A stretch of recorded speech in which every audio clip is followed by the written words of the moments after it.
ಎಲ್ಲರಿಗೂ ನಮಸ್ತೆ. ನೀವು ನೋಡ್ತಾ ಇದ್ದೀರಾ ನಮ್ಮ ಸಿಮ್ ಚಾನಲ್ಲು. ನಾನಿವತ್ತು ಯಾಕೆ ಯೂಟ್ಯೂಬ್ ಚಾನಲ್ ವಿಡಿಯೋ ಮಾಡ್ತಾಯಿದ್ದೀನಿ ಅಂದರೆ, RCB ಕಟ್ಟ ಅಭಿಮಾನಿ ನಾನು.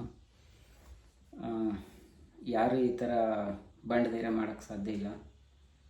ಏನಂದರೆ, ನಮ್ಮ ಶಾಪಲ್ಲಿ ಇವತ್ತು RCB ಮ್ಯಾಚ್ ಏನಾದ್ರು ಗೆದ್ದರೆ ಒಂದು ಪ್ಲೇಟ್ ಬಜ್ಜಿ ಫ್ರೀ ಕೊಡೋಣ ಅಂತ ವಿಚಾರ ಮಾಡಿದ್ದೀನಿ. ಹಾಗೆ ಎಲ್ಲರೂ ಈ ವಿಡಿಯೋ ನೋಡಿಬಿಟ್ಟು ಎಲ್ಲರಿಗೂ ಶೇರ್ ಮಾಡಿ ಮತ್ತು ಸಬ್ಸ್ಕ್ರೈಬ್ ಮಾಡಿ. ಇದು ವಿಡಿಯೋ ಸಬ್ಸ್ಕ್ರೈಬ್ ಮತ್ತು ವಾಚಿಂಗ್ಗೋಸ್ಕರ ಮಾಡ್ತಾಯಿಲ್ಲ, ನಾನು RCB ಫ್ಯಾನ್ಗೋಸ್ಕರ ಮಾಡ್ತಾಯಿದ್ದೀನಿ. ಇವತ್ತು ಗೆಲ್ತಾರೆ. ಗೆದ್ದರೆ ನಮ್ಮ ಅಂಗಡಿಯಲ್ಲಿ ಸೆಲೆಬ್ರೇಷನ್ ಮಾಡ್ತೀವಿ, ಕೇಕ್ ಕಟ್ ಮಾಡ್ತೀವಿ. ಇಡೀ ಕರ್ನಾಟಕನೇ ದೀಪಾವಳಿ ಆಚರಣೆ ಮಾಡುತ್ತೆ. ಇನ್ನೇನು ಅಭಿಮಾನಿಗಳು ಕಾಯ್ತಾ ಇದ್ದಾರೆ. ಇನ್ನೇನು ಕೌಂಟ್ಡೌನ್ ಶುರು ಆಗಿದೆ. ಟೈಮ್ ಶುರು ಆಗುತ್ತೆ. ಇನ್ನು RCBನೇ ಗೆಲ್ಲೋದು. ಎಲ್ಲ ಕಡೆ ಪ್ರಾರ್ಥನೆ ಶುರುವಾಗಿದೆ.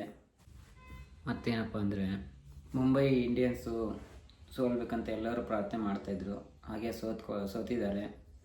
ಸೋತಿದ್ದು ಅಂದರೆ ನಮಗೆ ಬೇಜಾರೇನಿಲ್ಲ. ಅವ್ರು ಸೋತರೆ, ಅವ್ರು ಗೆದ್ದು ಬಂದರೆ ನಮಗೆ ಅವಕಾಶ ಸಿಕ್ಕಲ್ಲ ಅನ್ನೋದು ಒಂದು ಉದ್ದೇಶ. ಹಾಗೆ ಬೇರೇನು ಉದ್ದೇಶ ಇಲ್ಲ. ಎಲ್ಲರೂ ಗೆಲ್ಲಬೇಕು. ನಾವು ಒಂದ್ಸರಿ ಗೆಲ್ಲೋಣ, ಈ ಸಲ ಕಪ್ ನಮ್ಮದೇ ಅಂತ ಅಂದ್ಕೊಂಡು ಎಷ್ಟು ದಿನ ಅಂತಿರೋದು. 6 ಸಲ ಸೋತ್ರು ಅಷ್ಟೇ, 60 ಸಲ ಸೋತ್ರು ಅಷ್ಟೇ.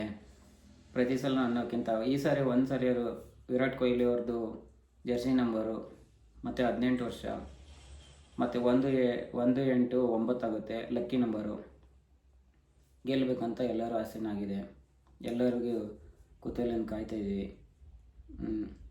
ಈ ಸಲ ಕಪ್ ಗೆದ್ದರೆ ನೆಕ್ಸ್ಟ್ ಸಲನೂ ಗೆಲ್ಬೋದು. ಇನ್ನೇನು ಪಟಾಕಿ ಮತ್ತು ಕೇಕ್ ಆರ್ಡ್ರ್ ಕೊಟ್ಟಿದ್ದೀವಿ. ಗೆದ್ದರೆ ಸಾಕು, ನಮ್ಮ ಆಚರಣೆ ಶುರು ಮಾಡ್ತೀವಿ. ಇವತ್ತು ಇಡೀ ರಾತ್ರಿ ಸೆಲೆಬ್ರೇಷನ್ ಫುಲ್, ಇಡೀ ಕರ್ನಾಟಕ ಧೂಳು ಎಬ್ಬಿಸ್ಬಿಡೋದು.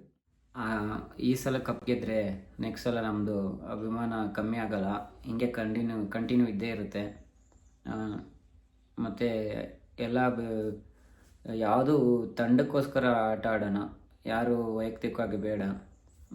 ಅಲ್ಲಿ ನಮ್ಮ ರೋಹಿತ್ ಶರ್ಮಾ ಇದ್ದಾರೆ ಮುಂಬೈಯಲ್ಲಿ, ಇಲ್ಲಿ ನಮ್ಮ ಚೆನ್ನೈಯಲ್ಲಿ CSKಯಲ್ಲಿ ನಮ್ಮ ಧೋನಿ ಅವರಿದ್ದಾರೆ. ಅವ್ರಿಗೂ ಗೌರವ ಕೊಡೋಣ, ಇವ್ರಿಗೂ ಗೌರವ ಕೊಡೋಣ, ವಿರಾಟ್ ಅವ್ರಿಗೂ ಗೌರವ ಕೊಡೋಣ. ಆದರೆ ತಂಡ ಅಂತ ಬಂದರೆ ನಮ್ಮ RCBನೇ, ನಾವು ಯಾವತ್ತೂ ಬಿಟ್ಕೊಡೋದಿಲ್ಲ.